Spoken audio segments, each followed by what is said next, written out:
Hey there, Chief Meteorologist Tim Buckley, live with you right now. Thanks for joining us on WFMY Plus and on our other platforms. This is kind of the beginning of our window of opportunity to see a couple of storms overnight tonight. Now, I'll be real with you. This is a pretty low-end risk for our area. I'm not expecting widespread severe weather, but having said that, there is the opportunity to catch a couple of thunderstorms that could be on the strong side, and we can't even completely rule out things like an isolated tornado. So it's kind of a better safe than sorry situation, and one of those nights where you really just want to make sure you have those alerts turned on and keep that phone charged up and pretty close by as well. We don't have to do that all the time, but tonight is one of those nights where it is a good idea for you and for your family. Going to start you out by looking at what's going on outside here in the Triad, and right now we've got a whole lot of nothing. There's not much going on, and we've been dry pretty much the whole day long, right?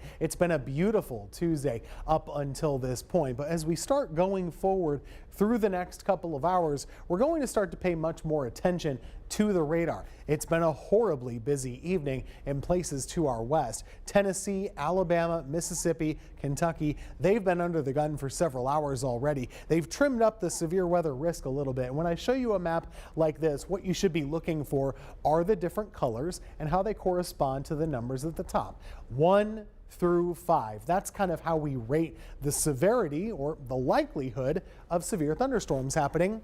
Tornadoes 2. 1 being the lowest chance, 5 being the highest and most rare chance as well. On a day like today, there's been a big area of level 3, mostly for states to our west. They've just trimmed that up to kind of account for where the storms have already been. Middle Tennessee is kind of where that line is pushing through right now. Parts of North Carolina are in a level 2, but our part of the state, we're in a level 1, the lowest risk for severe storms, and that's kind of where we've been all day. That hasn't changed, and that should remain steady overnight tonight. Here's what we're facing. Right now, there's a line of showers and thunderstorms, severe ones from Kentucky through Tennessee. Sorry, flip that. Yeah, Kentucky to Tennessee, like I said, down into Georgia and Alabama as well. Several tornado warnings are active along that line right now. But again, that's not likely to be the case as it heads our way. They're likely to weaken a little bit, still having to pass over the Appalachian Mountains and make their way toward our area. So let's zoom in a little bit. I'll show you what's going on. Right now,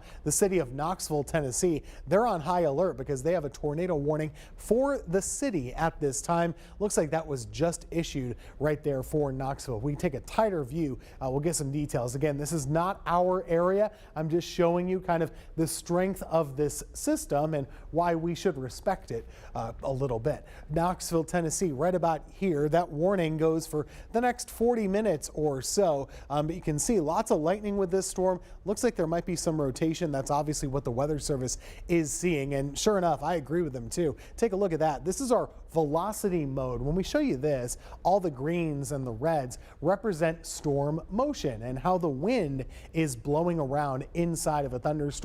Severe thunderstorms can sometimes create tornadoes if the winds are right. And the way the atmosphere is today, there's enough twisting and with motion and height that you can get that thunderstorm to sometimes create a tornado. That looks like it might be the case right now to the west of Knoxville, Tennessee. The reds going one way, the greens going the other way. That's your circulation, and that storm likely to pass just to the north of downtown Knoxville. Now, there are other storms in that part of Tennessee that have had people nervous as well, right near Sweetwater, Madisonville.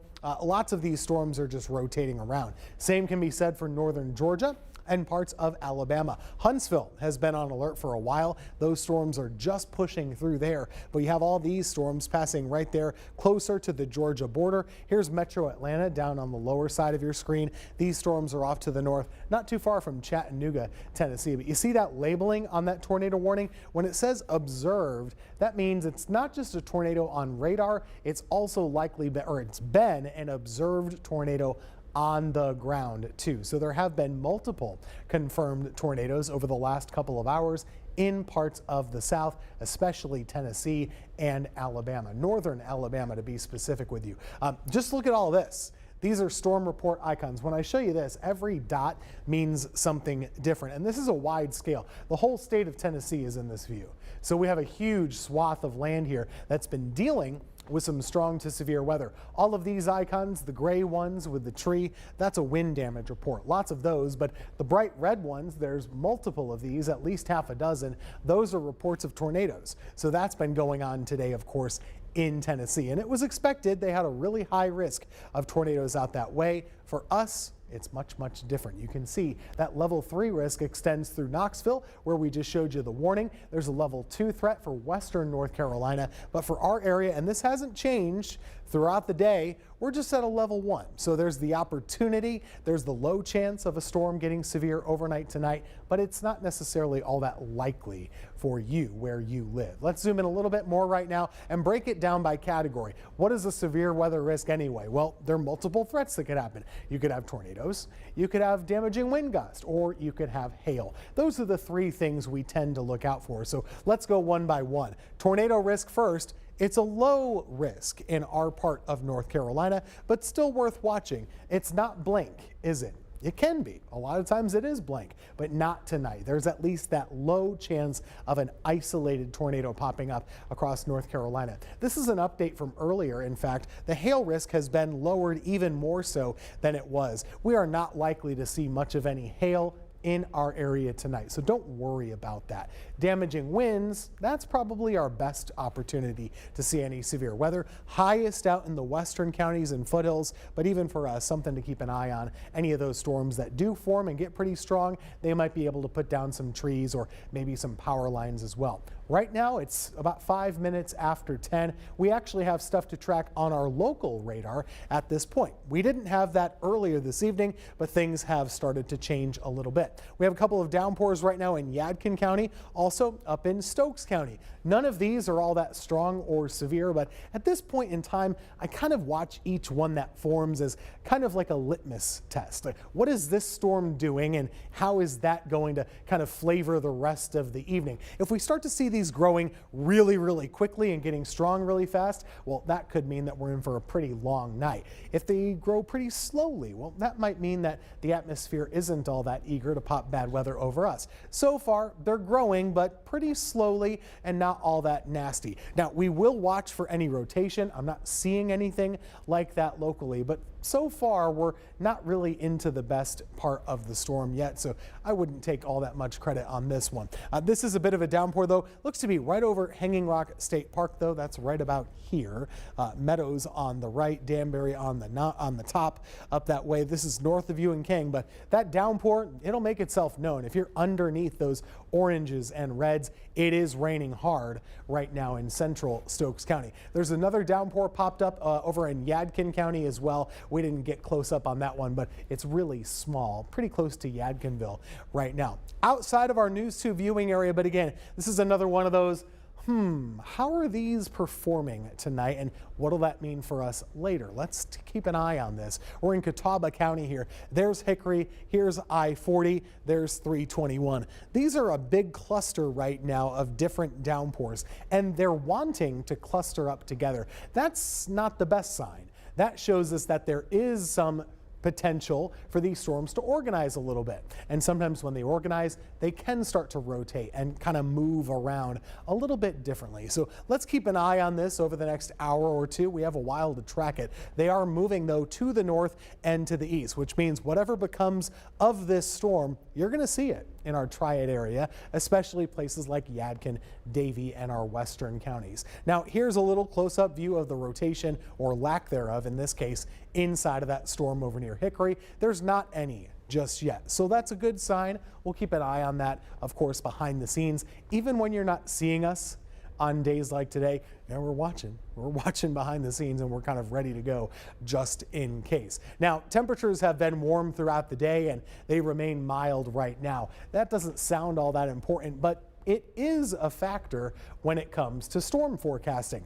Obviously, to get thunderstorms, you need some warmth. You also really need humidity, and it was a really dry feel across the area so far today. The 10 o'clock dew points just came in. We're still in the 50s for dew points across most of the Triad area. Kind of a general rule of thumb mentally that I keep in mind when it comes to tornadoes or severe thunderstorms. You kind of really need that dew point to be above 60. And the higher it is, the more likely you are to have bad storms. We're starting to see those juicier dew points in the mid 60s to the south move closer to us. And on the wide view, that becomes pretty obvious. Take a look at South Carolina. There's a warm front here. So this warm front is the borderline between that dry air and the humid air. And as that warm front lifts north through our area going into the next couple of hours, that's what could touch off a couple thunderstorms and could make them a little strong to even severe. So just to recap the severe weather threats for you: wind, best chance;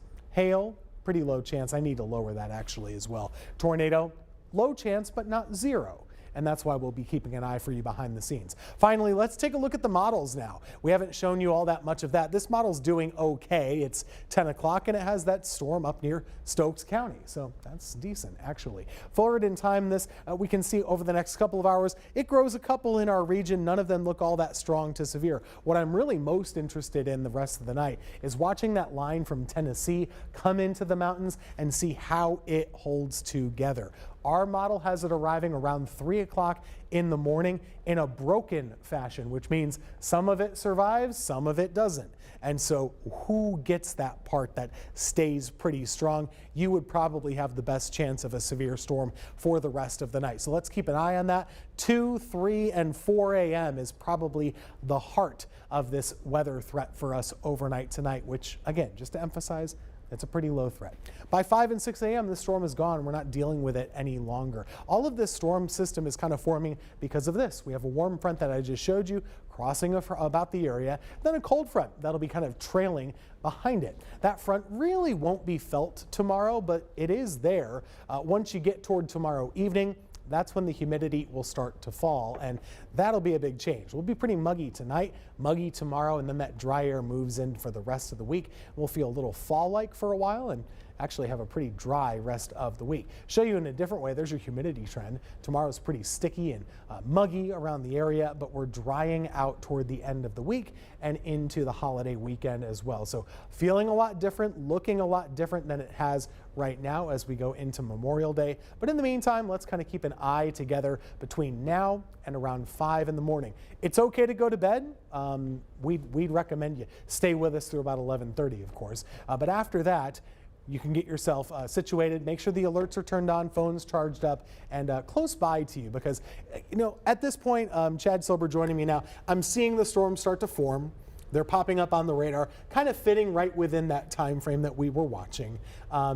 And it's not anything stronger than we were expecting, but it's also not weaker than we were expecting either. It's kind of right about in line for a low severe weather threat that seems to be about right. We will still watch those storms in Tennessee because they've been really bad.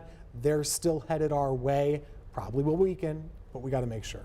And you mentioned one of your previous hits that we were talking about here, that when they move over the mountains, they can lose some steam. They almost always do. It's rare for them to stay as strong or maintain their intensity, but usually they do at least kind of get a little bit weaker. And there's physics behind that. There's air motion that's involved. You know, if you're driving over to Tennessee, your car is going to go up and it's going to go down to get on one side or the other. The air does the same thing. And when air goes up, it actually, you know, can cool and condense and make more clouds and more showers and stronger thunderstorms. But on the flip side, when it goes down, it's doing exactly the opposite. Downward moving air is warming up and evaporating more so. So it's kind of getting rid of the rain on one side and enhancing it on the other. So in this case, when we have storms coming in from the west, it kind of favors us. When you were showing your radar earlier, people at home might be wondering, what's with all that green